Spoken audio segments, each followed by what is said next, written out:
شروع کرتے ہیں آج کی کہانی۔ شام کو عباس کی موٹر سائیکل سے نیچے اتر کر گھر میں داخل ہوتے ہی میں نے بلند لہجے میں اماں کو ہی پکارا تھا۔ وہ کچن میں مصروف تھیں۔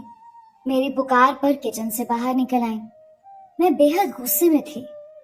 اماں کے سامنے کھڑی ہو کر چلا کر بولی، اماں، میں آپ سے پہلے بھی صاف کہہ چکی ہوں کہ اپنے بھتیجے کو اچھی طرح سے سمجھا دیں کہ مجھ سے نہ الجھا کرے، یہی اس کے لیے بہتر ہوگا۔ یہ ہوتا کون ہے مجھ پر روب جمانے والا؟ میں ابھی عباس کے ساتھ اپنے آفس سے واپس آئی تھی، جہاں اس نے میری عزت کا جنازہ نکالنے میں کوئی کسر نہیں چھوڑی تھی۔ اس وقت وہ میرے ہی برابر ہی کھڑا تھا۔ اپنے ناک سے نکلنے والا خون اس نے آستین سے پونچھا تھا۔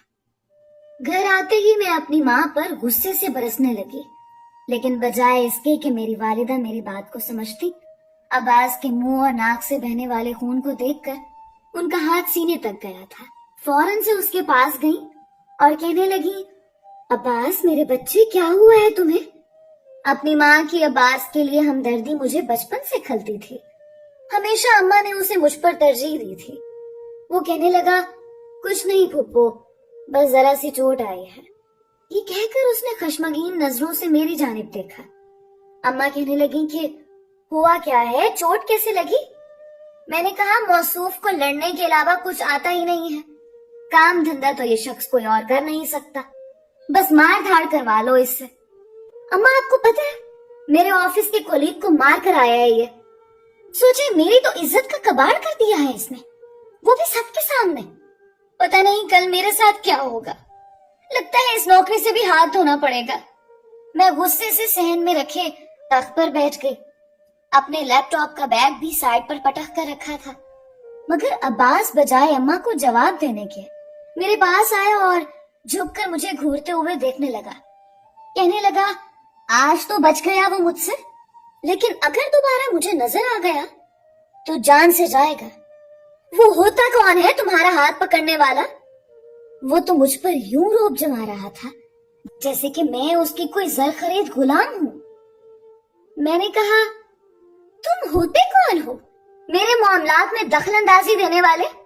اپنی حد میں رہا کرو۔ میں بھی غصے سے بولی تھی۔ کہنے لگا، میں اپنی حد بتا دوں گا تمہیں بہت جلد۔ اس کی اتنی بدتمیزی پر بجائے اماں اسے سمجھانے کے یا ڈانٹنے کے مجھ سے کہنے لگی، ماہم تم بحث مت کرو، جاؤ اپنے کمرے میں۔ اماں کی بات سن کر تو میں تب کر رہ گئی تھی۔ میں نے کہا، اماں اسے کہیں آئندہ میرے معاملات سے دور رہے۔ اللہ اللہ کر کے میری نوکری لگی ہے اور یہ وہاں لڑکا آ گیا۔ اس کو کس نے کہا تھا آفس کے اندر آئے؟ مجھے لینے آتا ہے نا تو آفس کے باہر ہی کھڑا بائک پر میرا انتظار کیا کرے۔ میرا یہ کہنا تھا کہ وہ غصے سے بکھر کر کہنے لگا، نوکر نہیں ہوں تمہارا، نہ ہی ملازم ہوں جو باہر کھڑا ہو کر دھوپ سینکوں۔ اور میری بات مت بدلو، تم پہلے مجھے یہ بتاؤ کہ اس کمینے کی ہمت کیسے ہوئی تمہارا ہاتھ پکڑنے کی؟ اس کی سوئی تو جیسے اس بات پہ اٹکی ہوئی تھی۔ بہرحال اماں نے عباس کو ہی کمرے میں بھیجا تھا اور ہماری لڑائی ختم ہوئی تھی۔ مجھے اس پر اس وقت اتنا غصہ آ رہا تھا کہ اگر مجھ پر ایک قتل معاف ہوتا تو میں عباس کو قتل کر دیتی۔ عباس میری والدہ کا بھتیجا تھا۔ ماموں ممانی کی گاڑی کا ایکسیڈنٹ ہوا تھا جس میں وہ دونوں ہی موقع پر ہی دم توڑ گئے تھے۔ بس عباس ہی بچ گیا تھا۔ اس وقت وہ 10 سال کا تھا، تب سے ہی ہمارے ساتھ رہ رہا تھا۔ پہلے پہل تو مجھے بھی اس سے ہمدردی سی ہوئی تھی، لیکن جب میری والدہ نے اسے مجھ پر ترجیح دینی شروع کر دی تو مجھے وہ برا لگنے لگا۔ وہ مجھ سے ہر لحاظ سے کم تھا۔ تعلیمی ریکارڈ بھی اس کا کوئی بہت اچھا نہ تھا، نہ ہی اسے اس بات کی کوئی پرواہ تھی کہ اب وہ بڑا ہو گیا ہے تو اسے نوکری کرنی چاہیے، کوئی کام کاروبار کرنا چاہیے۔ جیسے ہی میرا تعلیمی سلسلہ ختم ہوا مجھے بہت اچھی جاب مل گئی تھی، اور شاید میری جاب ملنے میں زیادہ تعلق میرے تعلیمی ریکارڈ کے بجائے میری خوبصورتی تھی۔ نوکری کرنا میری سب سے بڑی مجبوری تھی، کیونکہ والد صاحب حیات نہ تھے اور اماں ہی اکیلی تھی، یا پھر اماں کا یہ یتیم بھتیجا عباس رہتا تھا جسے وہ بیٹے کی طرح پالتی آ رہی تھی۔ مگر پتہ نہیں کیوں جب سے وہ آیا تھا तब से मेरी हैसियत सानवी सी हो गई थी। हालांकि वो मुझसे 2 साल छोटा था, लेकिन जैसे ही उसने कद काट कुछ लंबा निकाला तो मुझ पर रौब जमाने लगा। मगर उस वक्त अब्बा हयात थे और अब्बा से वो काफी डरता था। मैं अब्बा की लाडली थी, इसलिए मैं शुरू से ही अब्बास के रौब में नहीं आई थी। बचपन से हमारी कभी नहीं बनी थी। हमारे मिजाज में, पसंद में, हर चीज में जमीन आसमान का फर्क था। यहाँ तक कि जिंदगी गुजारने का नजरिया भी अलग था। कुछ भी तो मैच नहीं करता था। बहरहाल मेरे वालिद के इंतकाल को अभी साल ही गुजरा था कि जितनी जमा पूंजी थी सारी आहिस्ता आहिस्ता खत्म होने लगी और अब्बा की पेंशन इतनी नहीं थी कि उसे घर चल सकता। इसलिए मैंने नौकरी कर ली। ऑफिस में काम करते हुए मुझे चंद महीने ही गुजरे थे कि जब मैंने जवाद की नजरों में अपने लिए पसंदीदगी देखी। अच्छा खासा हैंडसम नौजवान था, अच्छा कमाता था, मुझे उसमें कोई भी बुराई नजर नहीं आई थी। फिर काफी कामों में मेरी हेल्प कर देता था, लेकिन था कुछ बेतकल्लुफ सा। मेरे साथ ही नहीं, वो दूसरी कोलीग्स के साथ भी ऐसा ही करता था। बात बात पर हंसता रहता, बातें करता रहता, बेतकल्लुफी से हाथ पकड़ लेता या हाथ पर ताली मार देता। हम सब लोग उसकी ऐसी शरारतों के आदी हो चुके थे। मैं नहीं जानती थी कि अब्बास मुझे लेने के लिए ऑफिस के अंदर पहुंच जाएगा। आज पहला इत्तेफाक था कि ऑफिस ऑफ होने के बाद जवाद मुझसे कह रहा था कि माहम, मैं तुम्हें तुम्हारे घर छोड़ देता हूँ। मैंने कहा नहीं, मैं चली जाऊंगी, वैसे भी मेरा कजन मुझे लेने आ जाएगा। मेरी बात सुनकर जवाद कहने लगा, तुम अपने कजन के साथ जाती हो? मैंने कहा हाँ, आती भी उसी के साथ हूँ। मेरी वालिदा ने नौकरी की इजाजत ही इसी शर्त पर दी थी कि कजन के साथ ही आया जाया करो। वो कहने लगा, इतनी बड़ी हो गई हो, क्या अब भी अकेले आने जाने से डर लगता है? मैंने कहा बात डर की नहीं है, बस अम्मा को टाल नहीं सकते। हम दोनों बातों में मसरूफ थे कि बातों बातों में बेतकल्लुफी से उसने मेरा हाथ पकड़ लिया।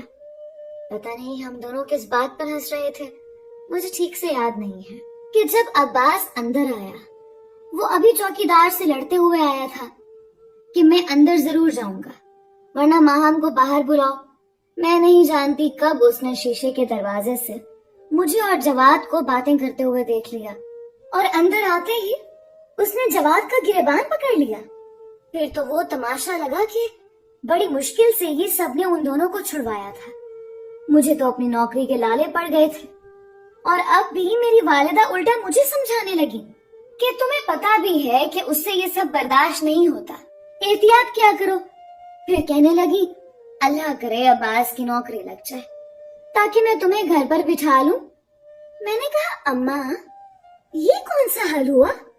मेरी माँ कहने लगी, हाँ यही हल है, उसे तुम्हारा नौकरी करना पसंद नहीं। मैंने कहा मैं उसकी मर्जी पर जिंदगी नहीं गुजारूंगी और ना नौकरी छोड़ूंगी। अगले रोज जब मैं ऑफिस गई तो मेरे बॉस मुझ पर बहुत ज्यादा बरहम हो रहे थे। कहने लगे कि अगर आपका कजन दोबारा यहाँ नजर आया तो हम आपको नौकरी से निकाल देंगे, और अभी भी मैं सिर्फ आपको जवाद की वजह से रख रहा हूँ, क्योंकि उसी ने मुझसे कहा है कि इसमें आपका कोई कसूर नहीं है।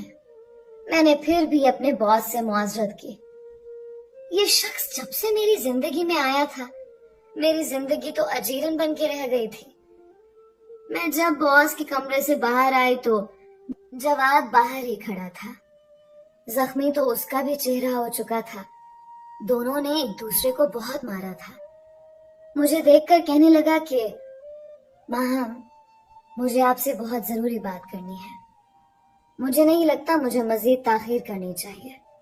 मैंने कहा कि मैं जानती हूँ अब्बास ने जो भी आपके साथ किया है बहुत बुरा किया, मैं बहुत शर्मिंदा हूँ। वो कहने लगा, वो बातें छोड़ें, मैं आपको पसंद करता हूँ। माहा, मैं अपनी वालिदा को आपके घर भेजना चाहता हूँ अपने रिश्ते के लिए। मैं तो उसकी बात पर हैरान रह गई थी। मुझे अगर वो बहुत अच्छा भी नहीं लगता था तो कभी बुरा भी नहीं लगा था, इसलिए मैंने एतराज नहीं किया। अगले रोज जब मैं ऑफिस से वापस घर आई तो मेरी वालिदा का मूड बहुत खराब था।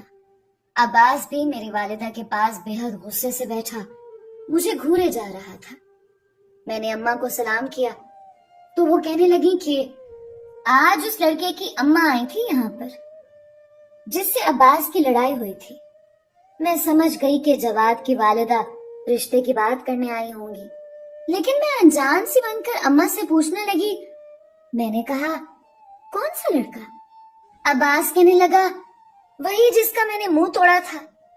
पता नहीं अब्बास का एक जुमला ही मुझे आग लगाने के लिए काफी होता था। मैंने कहा, तमीज से बात नहीं कर सकते? मेरी वालिदा कहने लगी, उस लड़के ने सोच भी कैसे लिया कि मैं तुम्हारा रिश्ता उसके साथ कर दूंगी जिसने मेरे बेटे पर हाथ उठाया? मैं नहीं जानती थी कि मेरी माँ ये जवाब देगी। मैंने कहा, अम्मा, इस रिश्ते में हर्ज क्या है? कौन सा ऐब है? वो पढ़ा लिखा है, अच्छा कमाता है। एक माँ अपनी बेटी के लिए ऐसा ही रिश्ता देखती है। जरा सी बात पर अच्छे रिश्ते ठुकराए नहीं जाते। लेकिन मैं नहीं जानती थी कि मुझे ये जवाब भी सुनने को मिलना था। मेरी वालिदा कहने लगी कि मुझे तुम्हारा रिश्ता देखने की जरूरत ही नहीं है। अब्बास है ना, मैंने तो बचपन से ही सोच लिया था कि मैं तुम्हारी शादी अब्बास से करूंगी ताकि तुम हमेशा मेरी आंखों के सामने रहो। ये सुनकर तो मेरे होश उड़ गए। ऑफिस से आकर मैं अभी माँ के पास बैठी ही थी ताकि उन्हें समझा सकूं, लेकिन अम्मा की बात सुनकर खड़ी हो गई। मैंने कहा, अम्मा, आपने सोच भी कैसे लिया कि मैं इस निकम्मे से शादी करूंगी जो हमारे ही टुकड़ों पे पल रहा है? मेरा ये कहना था कि मेरी वालिदा मुझे गुस्से से डांटने लगी। कहने लगी कि शर्म नहीं आती तुम्हें? जो मुंह में आता है बोले चले जा रही हो। चलो जाओ यहाँ से। मैंने गुस्से से कहा, अम्मा, एक बात आप भी सुन लें, मैं अब्बास से हरगिज शादी नहीं करूंगी, इसलिए प्लीज आप जवाद के रिश्ते पर हाँ कर दें। ये कहकर मैं अपने कमरे की तरफ बढ़ गई। अपने पीछे मुझे अब्बास की आवाज आ रही थी। कहने लगा, मैं भी कोई मरा नहीं जा रहा तुमसे शादी करने के लिए। मेरी तरफ से भाड़ में जाओ तुम। लेकिन मैं नहीं जानती थी कि मेरी माँ से ये बात बर्दाश्त नहीं होगी। रात को अब्बास ने ही मेरा दरवाजा खटखटाया था। बहुत परेशान था। मैंने दरवाजा खोला तो कहने लगा कि माँ, खाला की तबीयत ठीक नहीं है। ये सुनकर मैं फौरन अम्मा के कमरे में आ गई। देखा तो अम्मा सीने पे हाथ रखे दर्द से चिल्ला रही थी। मैं और अब्बास अम्मा को हॉस्पिटल ले गए। डॉक्टर ने बताया कि उन्हें हार्ट अटैक हुआ है, इसलिए उनके सामने कोई भी ऐसी बात ना करे जो उनसे बर्दाश्त ना हो। मैं तो रोए जा रही थी।